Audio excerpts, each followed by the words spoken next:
So next up here in this next section of the show, I want to actually talk about some really exciting news. I realize I kind of, got more of a downer going with that last segment. But I got some really exciting news that I'm really, stoked and stoked to talk about. So, as I mentioned, some friends have been reaching out to me, talking about like, hey, I'm kind of digging the show.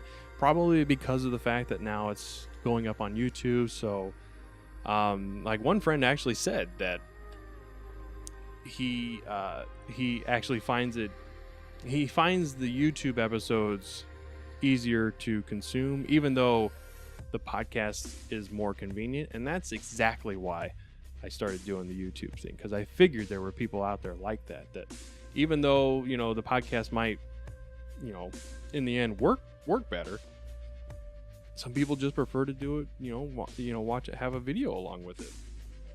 So I'm just trying to cover all genres, I guess, of consumption of the show. So, if you want to listen to it, you can totally listen to the audio feed. Or if you want to watch it, you can watch it all on YouTube.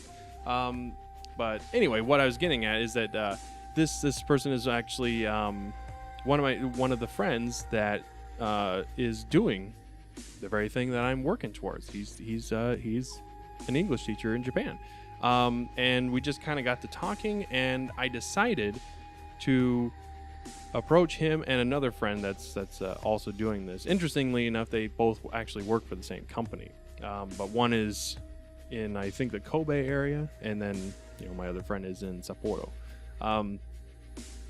And so I approached them to ask about doing kind of sort of like an interview.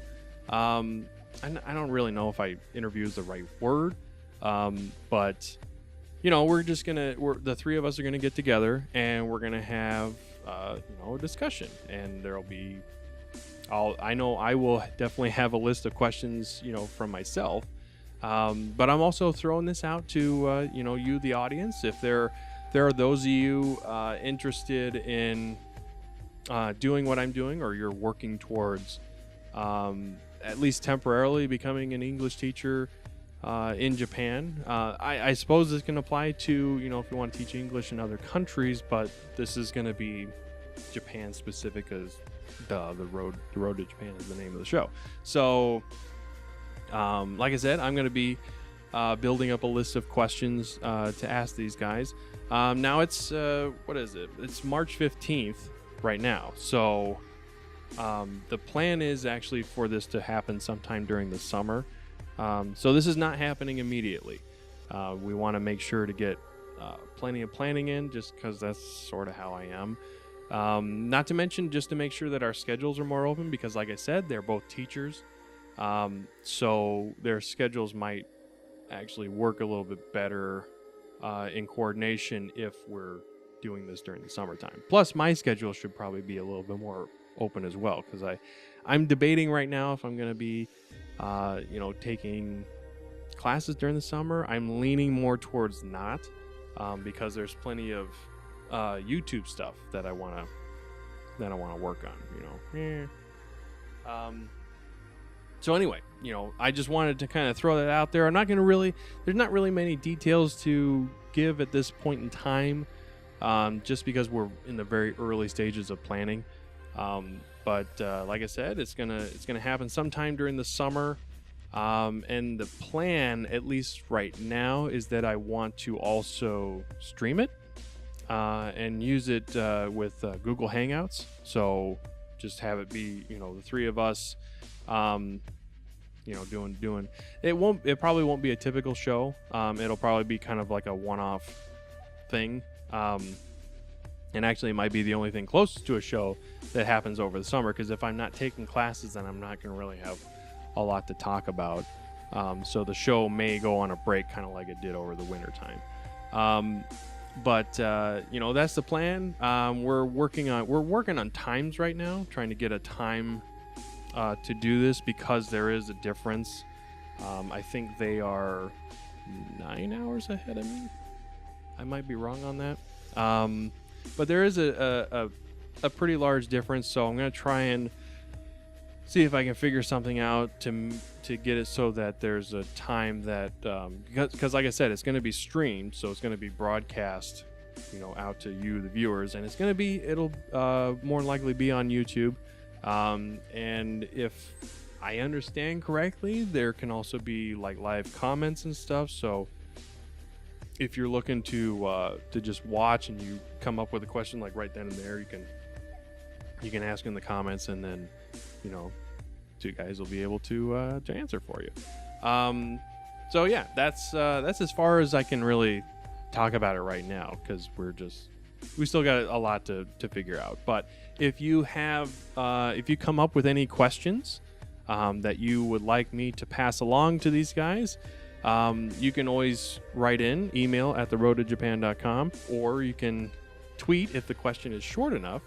I guess if we get a lot of questions, maybe I'll come up with a custom hashtag or something, but you can probably just tweet the account, and I can just stash it, for the list of questions that I eventually come up with. But yeah, anyway, I would say that's probably a good place to start. And obviously, as more details become available, I will be sure to pass them along to you, the audience. And even if when we set a date and time, even if you happen to miss the show for whatever reason, it should be archived. Like, that's part of the reason why I want to do it on a Google Hangout, because YouTube will archive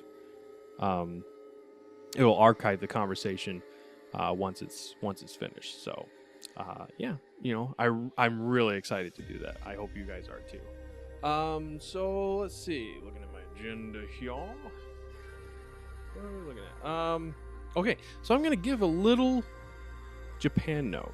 I know I haven't really done one in a while, because I don't know, like, I've listened to those old episodes and I get wary about, even trying to sound like I know something, when it comes to Japanese, because even though I've been, sort of studying this off and on, I'm still like dangerously low beginner level, knowledge about anything Japanese. But I hope over, the course of my my college years that will obviously change. And then, with the kanji show that I'm working on, hopefully that will kind of help boost, not only my level, but yours as well, if that's something you're interested in checking out. Stay tuned for that, because that probably will, no matter what, it'll start happening over the summer for sure. I guarantee that. But anyway, I figured I can give a quick little Japan note, because a question that I constantly see, not asked to me, but just asked in general, which I think is a question even I asked at one point, is if you can learn the majority of your Japanese from like anime. And that can go for movies or TV shows. And I figure that at least this is a question I can attempt to answer. And I mean, to be honest, I would say that any way to help you learn Japanese is going to be a good way. I would. It's hard to say, like, if you should just, I mean, you can't just walk up to someone on the street and say, like, hey, does this mean blah blah blah in Japanese? I mean, obviously that might be a little risky. And I've definitely heard people on both sides of the fence. Some say that, learning Japanese from anime is perfectly fine and okay, while others say, like, no, you're going to learn, you'll learn Japanese, but you'll learn the wrong Japanese.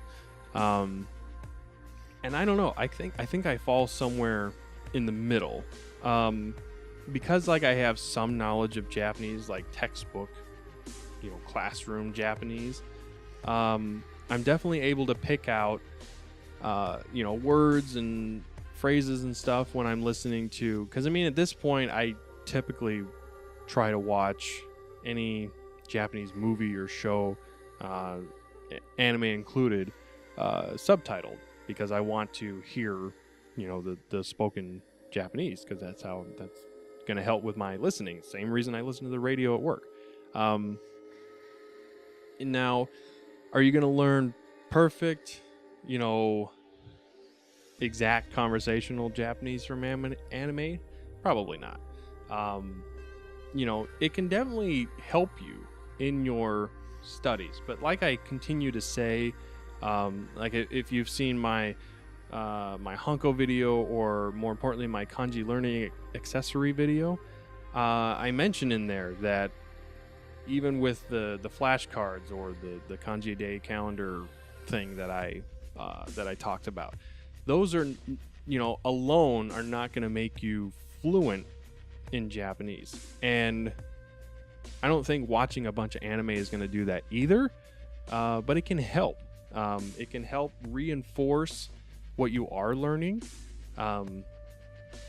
So if you learn that the word watashi means I, then obviously you can listen when you're watching anime. Listen to hear when they say watashi. But the thing is that there's also other ways to say I. So you might get boku or ore or atashi. But see, those are more, they can be more specific, like boku and ore. I don't know this for sure, but I think they're generally more reserved for like male characters. So like an adult male might say boku wa blah blah blah, and that's because it's like a male version of saying I, whereas atashi is usually for like female characters. The watashi is like kind of unisex. Either gender uses it freely. And I mean, half the time you're not even going to hear watashi, because a lot of times in Japanese the context is already implied in the rest of the sentence. So sometimes saying like watashi wa whatever is the watashi wa part may not be necessary. So they may just say the whole string of the rest of the sentence, and it's already implied in there that you're talking about yourself or someone else or whatever. But I mean, it's just that sort of stuff, you can, like, because I know boku and ore and atashi, like I can listen for those words, and then it helps to reinforce. Like if I keep hearing atashi spoken by the female characters, then I know that it's reinforcing what I learned about that. Same with verbs and conjugations and particles and things like that. It can help you with your learning. But I mean, should you just sit down with volumes of some anime show and be like, all right, here's my Japanese lesson for the week or month or whatever? Not necessarily. But if you're using that in combination with other things, like for example, if you're watching an anime and you're hearing all this stuff, the other thing about watching anime is a lot of times, because it's typically fictional, you get a lot of fictional words, and those words may only be specific to that show that you're watching. Now it's not to say obviously that all the Japanese is going to be like that, but a good example is like when I watched the show Ranma 1/2, which is a great show, by the way. It's really, really funny. So if you ever get the chance to check that out, check out Ranma 1/2. But like I can learn like some Japanese words. At least the versions that I have viewed, the subtitles will actually explain some words. So there's like a character who's like a really, really old man, and the other characters, as an insult, will call him Oji-san, which kind of translates to like grandpa. And during one of the episodes, it actually says in parentheses with the subtitles that the longer you hold out the Oji-san, then it becomes more and more of kind of like an insult. It's like in English, if we just went up to some random old person and was like, "Hey, Gramps, what's going on?" That might be insulting to them. unless maybe you knew him personally and it was like okay to call him that. But in general, calling an old person Gramps just right off the bat is generally considered to be rude. So it's there are things like that you can learn in anime. But if you're listening to the anime and also getting spoken Japanese from somewhere else, and I'm not saying like just from another different anime. I'm saying like if you're listening to something like Japanese news, or in my case, like I listen to the radio station, because I know in the radio station they're gonna be using like more common spoken Japanese, especially since like you can listen for things that they talk about every day, like when they talk about headline news or the weather or traffic reports. Like you can pick up words out of that. Like now I can almost, just after a few months of listening to this radio station, I can almost pick up everything that they speak about when they're doing the weather report. Just because like as you and this is kind of like the great thing I like about listening to the radio station, is that you eventually keep hearing a word, and then you eventually are just like, okay, what the hell is that word? That's obviously something related to the weather, because I don't hear it a lot elsewhere. And it's like, you can listen for keywords to kind of help alert you to the fact that they're talking about a certain subject. So like if you hear the word tenki means weather. So that you might hear, like say on a radio station, you'll hear them say like tenki joho. Tenki joho translates to weather information, which I didn't pick up on right away. But the thing is about the radio station that I listen to, they actually announced a segment in English, which I found to be interesting. So they'll say, weather information, and then the DJ will continue on, and then you just start to pick up things. So they'll say like tenki joho desu. So it's to say like this is the weather information. So I mean, it's just things like that. So again, if you're wanting to pick up Japanese from anime, I don't see a problem with that. But I would say use it alongside like other methods to pick up your Japanese. If you're really wanting to learn like proper good Japanese, your best bet would probably be to take a classroom or take a class, I should say. Or at least, crack open a book. It doesn't necessarily be a textbook, but something that kind of helps, teach the Japanese. One that obviously comes with maybe like an audio CD, so you can listen to it as well.